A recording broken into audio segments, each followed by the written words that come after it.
नमस्कार। भोरे भोर के एक और एपिसोड में आपका बहुत बहुत अभिनंदन करते हैं, स्वागत करते हैं और शुरू करते हैं। बिहार में और बिहार का दोनों ही चर्चा देशव्यापी शुरू हो चुका है।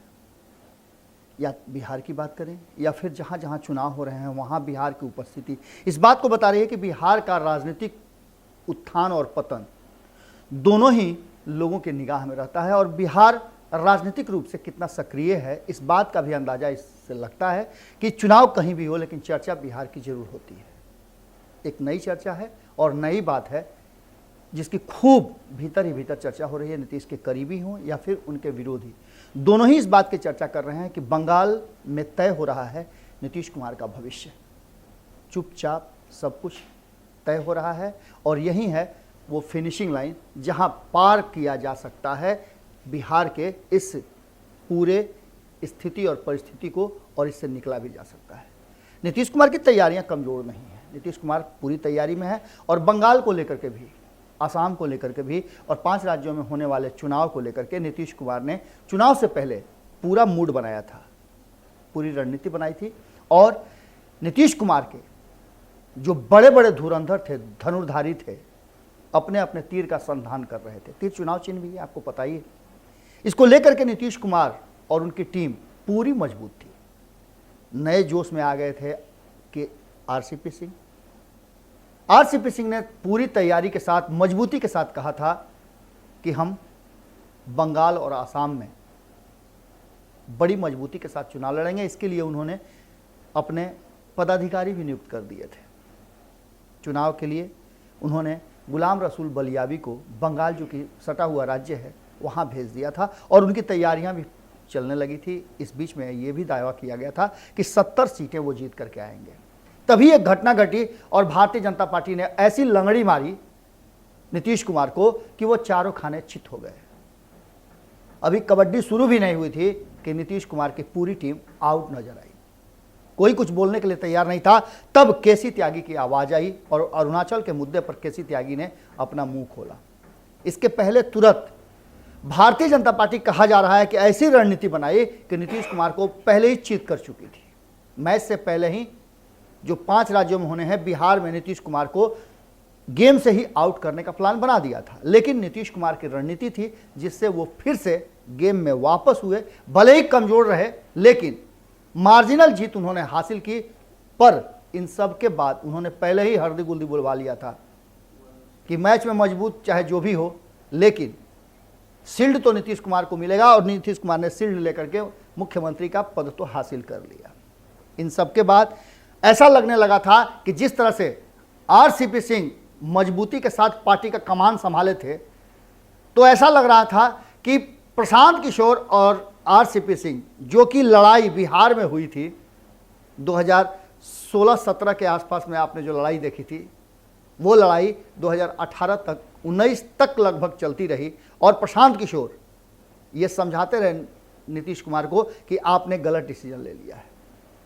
हालांकि नीतीश कुमार, कहा यह जाता है, गोपालगंज टू रायसीना हिल्स में लालू प्रसाद ने चर्चा भी किया था कि प्रशांत किशोर के माध्यम से नीतीश कुमार फिर से वापस आना चाहते थे एनडीए को छोड़कर महागठबंधन में।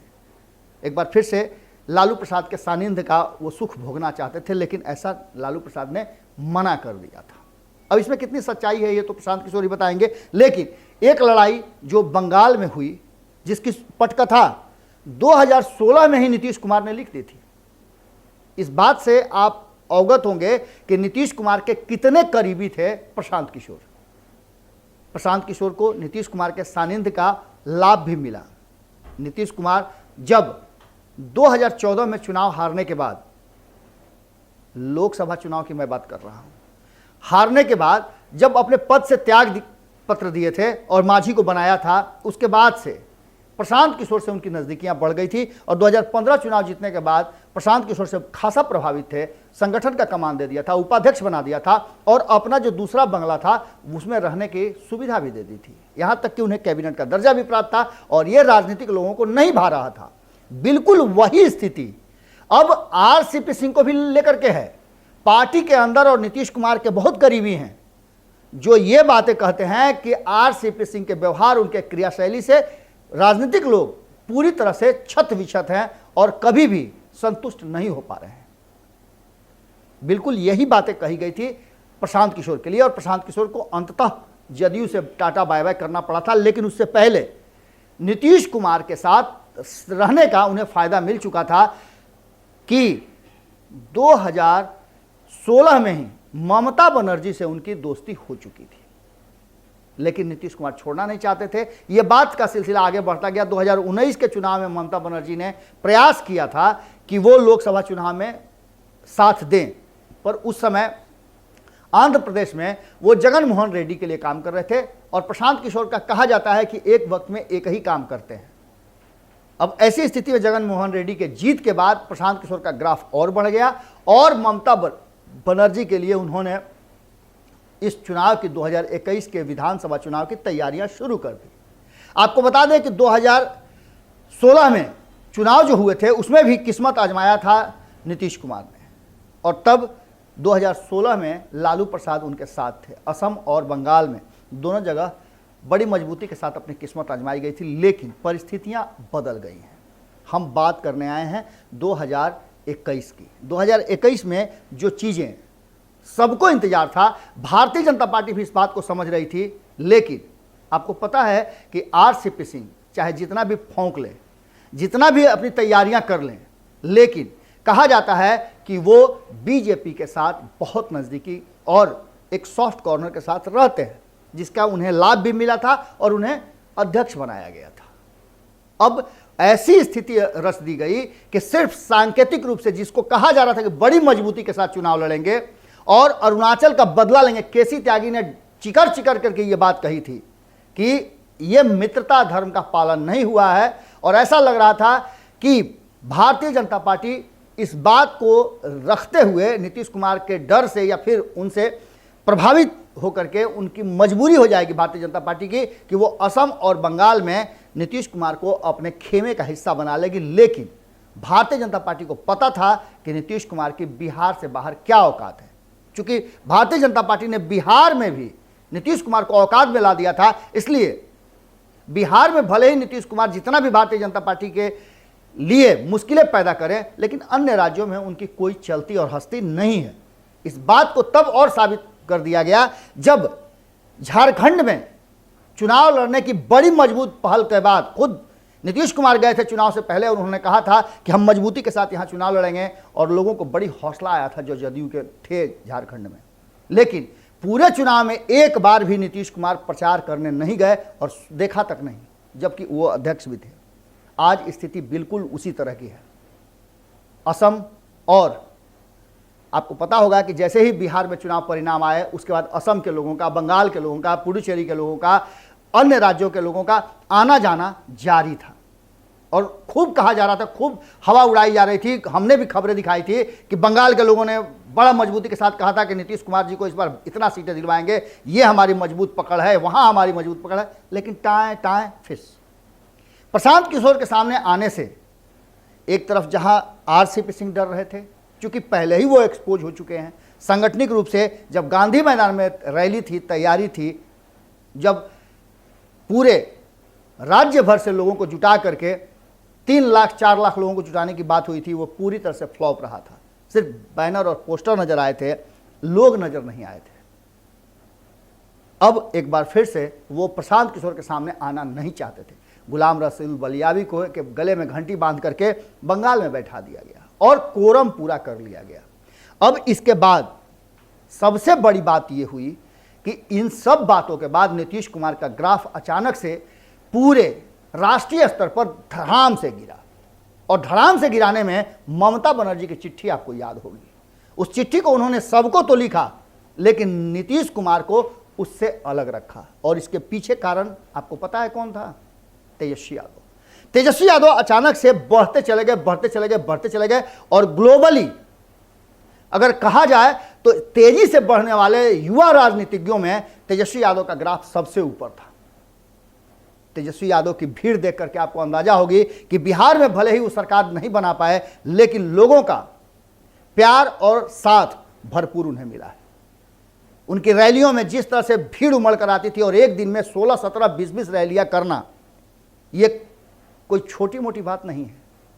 आज असम हो या बंगाल हो, तेजस्वी यादव की रैलियों में आप देख रहे होंगे कि किस तरह की भीड़ जुट रही है। और ये कोई जुटाई गई भीड़ नहीं है, क्योंकि वहां वो चुनाव भी नहीं लड़ रहे हैं। नीतीश कुमार चुनाव लड़ करके बंगाल का दौरा नहीं कर रहे हैं, उनके बड़े पदाधिकारी बंगाल नहीं पहुंच रहे हैं, असम नहीं पहुंच रहे हैं। आरसीपी सिंह बिहार में बैठ करके चुनावी तैयारी कर रहे हैं, क्योंकि उन्हें पता है कि बंगाल में बैठ करके नीतीश कुमार के जो आने वाले समय है, उनका भविष्य है, वो उसका रास्ता तय किया जा रहा है। चुपचाप ये सब कुछ हो रहा है।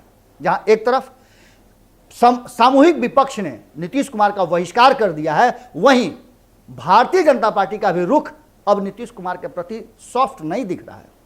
बिहार में जिस तरह की घटनाएं घट रही हैं और जिस तरह से नीतीश कुमार अब वो सारे कुकर्म जो बिहार में हो रहे हैं, जी हां, इसको कुकर्म ही कहा जाएगा, क्योंकि अब अपराध से आगे की बात होने लगी है।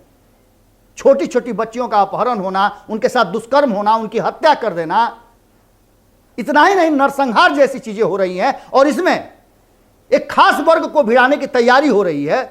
अपराध कहीं भी हो सकते हैं, लेकिन इस तरह की रणनीति और राजनीति कितनी गंदी कुत्सित मानसिकता का यह प्रकटीकरण है, इसका अंदाजा आप नहीं लगा सकते। हम और आप एक स्वस्थ, अच्छी और मजबूत सरकार की कल्पना करते हैं जो हमारे लिए कानून बनाए, पर शराबबंदी की वाहवाही लूटने में और शराबबंदी में पूरे पुलिस महकमा को, पूरे प्रशासन को फंसा करके और इस तरह के अपराध हो रहे हैं। आपको पता है कि होली के ठीक पहले और होली के दिन तक शराब पी करके लोग मर जाते हैं। लगभग 1.5 दर्जन लोग मर जाते हैं और सरकार की तरफ से बयान आते हैं, कहा जाता है कि ये शराब से नहीं मरे हैं।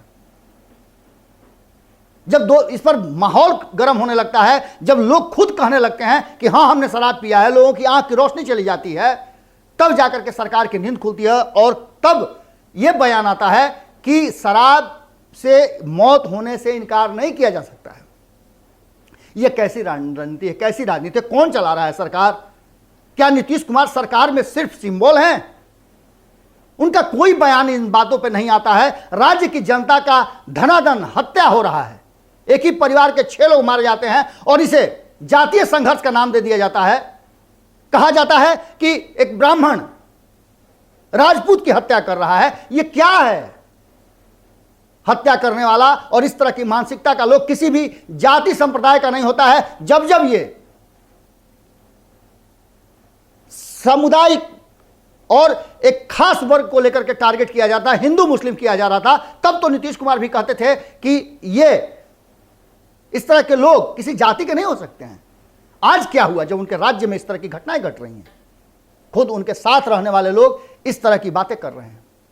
पूरा समाज और पूरे बिरादरी डरी सहमी हुई है। किसके हाथ में सरकार है? और इन सब बातों को लेकर के अब दुनिया भर में चर्चा शुरू हो चुकी है। नीतीश कुमार को सुशासन बाबू न्याय के साथ विकास और पता नहीं क्या क्या तमगे दिए हुए थे। ये सारे तगमे अब छीनने की बात हो रही है। उनके साथ रहे लोग, भारतीय जनता पार्टी के हों या फिर उनके मंत्रिमंडल के लोग हों, काफी दुखी नजर आ रहे हैं। एक तरफ राजनीतिक रूप से नीतीश कुमार की तैयारियां और चुनाव के लिए अपने आप को फिर से तैयार करना, और दूसरी तरफ इस तरह की घटनाएं, ये क्या संदेश दे रहे हैं? ये सुशासन के संदेश तो नहीं है, और नीतीश कुमार की चुप्पी इस पर और ज्यादा असहज होती जा रही है। बंगाल के चुनाव और बंगाल के चुनाव में जहां एक तरफ नीतीश कुमार अपने आप को सिर्फ चुनाव में सांकेतिक भागीदारी के लिए तैयार कर चुके हैं, नीतीश कुमार के जितने भी बड़े बड़े नेता हैं वो सारे कहीं ना कहीं बंगाल और असम के साथ साथ बाकी के राज्यों से अपना नाता तोड़ चुके हैं। वो रणनीति दूसरी बना रहे हैं, पटना में बैठ करके प्रशिक्षण शिविर चला रहे हैं। नीतीश कुमार ने शायद मन बना लिया है कि वो इन दोनों के पार्टों के बीच में नहीं जाएंगे, लेकिन क्या गुलाम रसूल बलियावी में इतनी क्षमता है कि वो 70 सीटों पर चुनाव लड़ेंगे और जिताएंगे भी? इसका मतलब क्या ना आंका जाए? क्या नीतीश कुमार के खिलाफ भी कहीं कोई साजिश हो रही है? क्योंकि नीतीश कुमार दावा तो कर रहे हैं, पर उस दावे में दम नजर नहीं आ रहा है। वहीं अगर बात की जाए तो उनके पुराने सहयोगी भी इस बात को लेकर के पूरी तरह से मुखर होकर के बोलते हैं। जितने भी नीतीश कुमार के सहयोगी हैं उनमें से कई ऐसे नाम हैं जो लगातार नीतीश कुमार की इस रणनीति को खोखला साबित कर रहे हैं। वो बता रहे हैं कि नीतीश कुमार को इस बात का दुख है और वो रिकवरी करना चाहते हैं। 2015 में, जो हमने आपको पहले ही बताया था कि 2015 में जब बराबर सीटों पर लड़ करके लालू प्रसाद उनसे आगे निकल गए, तब भी नीतीश कुमार को दुख हुआ था। और जब 2020 में भारतीय जनता पार्टी मजबूती के साथ आई, तब भी नीतीश कुमार बहुत दुखी हैं। वो चाहते हैं कि वो अपना 2005 और 2010 वाला जो स्थान था वो ग्रहण करें, जनता के दिलों में वो अपना सम्मान पैदा करें। हालांकि सम्मान में कोई कमी नहीं है, पर नीतीश कुमार के प्रदर्शन में कमी है। क्या ये बात से इनकार आप कर सकते हैं कि एक बच्चा जो परीक्षा देकर के प्रथम श्रेणी में पास हो, वो दोबारा परीक्षा देकर के भी प्रथम श्रेणी में पास हो सकता है? संशय जरूर होता है, लेकिन इसका मतलब ये नहीं कि उसके ज्ञान में कमी हो जाए, पर उसे एक्ट तो करना पड़ता है। अपने पुराने जो मापदंड है उसको नहीं दोहरा पाए, लेकिन उसके योग्यता, क्षमता और ज्ञान में कमी नहीं होती है। नीतीश कुमार कहीं ना कहीं अपने आत्म मंथन और आत्म संकलन में कमजोर होते जा रहे हैं, और जिसका नतीजा है कि बिहार एक ऐसे चौराहे पर आकर खड़ा है जहां हर समय बिहार की जनता को चुनाव की आहट नजर आ रही है।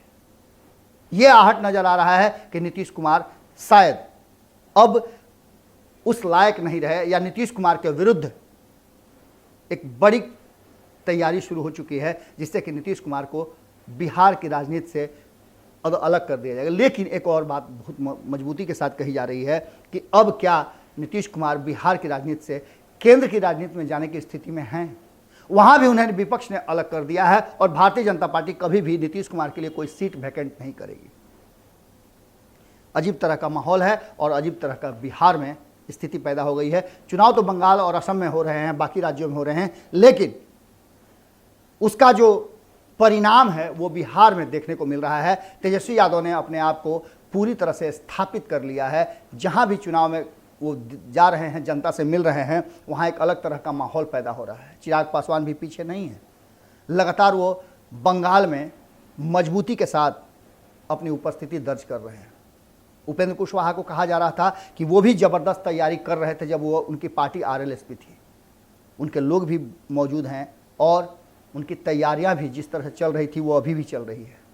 तो क्या उपेंद्र कुशवाहा अब जो बचे हुए शेष 4 या 5 चरण के चुनाव बचे हुए हैं उसमें नीतीश कुमार को साथ लेकर के एक मंच से बोलेंगे कि लौकुश हम आ गए हैं? बड़ा अजीब स्थिति है, और इस संशय की स्थिति में सबसे ज़्यादा संशय अगर कहीं है तो वो जदयू के लोगों में है। जदयू के लोगों भीतर ही भीतर मंथन के दौर और चिंतन के दौर से गुजर रहे हैं। यह चिंतन चिता समान है, क्योंकि चिंता होने लगी है, चिंतन से आगे की बात हो गई है। लोगों को इस बात की चिंता होने लगी है कि क्या होगा। बहुत सारे लोग बहुत तरह की मानसिकता लेकर के आए थे, लेकिन जिस तरह की सारी बातें हो रही हैं बिहार में, और बिहार की चर्चा बंगाल में हो, और बंगाल ये तय करे, बंगाल के परिणाम ये तय करने लगे कि बिहार में सरकार का क्या होगा, तो निश्चित रूप से नीतीश कुमार के मजबूती पर प्रश्न खड़े होते हैं। देखना होगा कि नीतीश कुमार इतने कमज़ोर तो हैं नहीं, सत्ता में बने रहने के लिए वो अपनी तैयारियां पूरी कर लेते हैं। क्या कुछ तैयारी कर लेते हैं और कैसे आते हैं, ये अभी देखना बाकी है। जुड़े रहें भारत लाइव के साथ। खबरों का सिलसिला यहाँ कभी नहीं थमता। बस सिर्फ आपको करना क्या है कि अपना पूरा ध्यान भारत लाइव पे लगा के रखना है। भीतर से निकाल कर खबरें भारत लाइव ही आपको देगा। नीतीश के भविष्य का निर्धारण बंगाल में हो रहा है, और ये बात अब बिल्कुल साफ नजर आ रही है। फिर मिलते हैं कल। नमस्कार। अगर ये वीडियो पसंद आई और वह बिहार के राजनीति और बिहारियत से सरोकार रखेनी तो सब्सक्राइब बटन दबा के चैनल के सब्सक्राइब कर ली। ओजे एगो घंटी बा, ओकरा बटन दबा देला से कुल सटीक और मारक खबर रुआ मुफ्त में मिल जाई। अगर रुआ पत्रकारिता के हमनी के नया प्रयोग में सहयोग कर चाहतानी तो ज्वाइन बटन दबा दी। पेटीएम नंबर नोट कर ली 9386816700। धन्यवाद।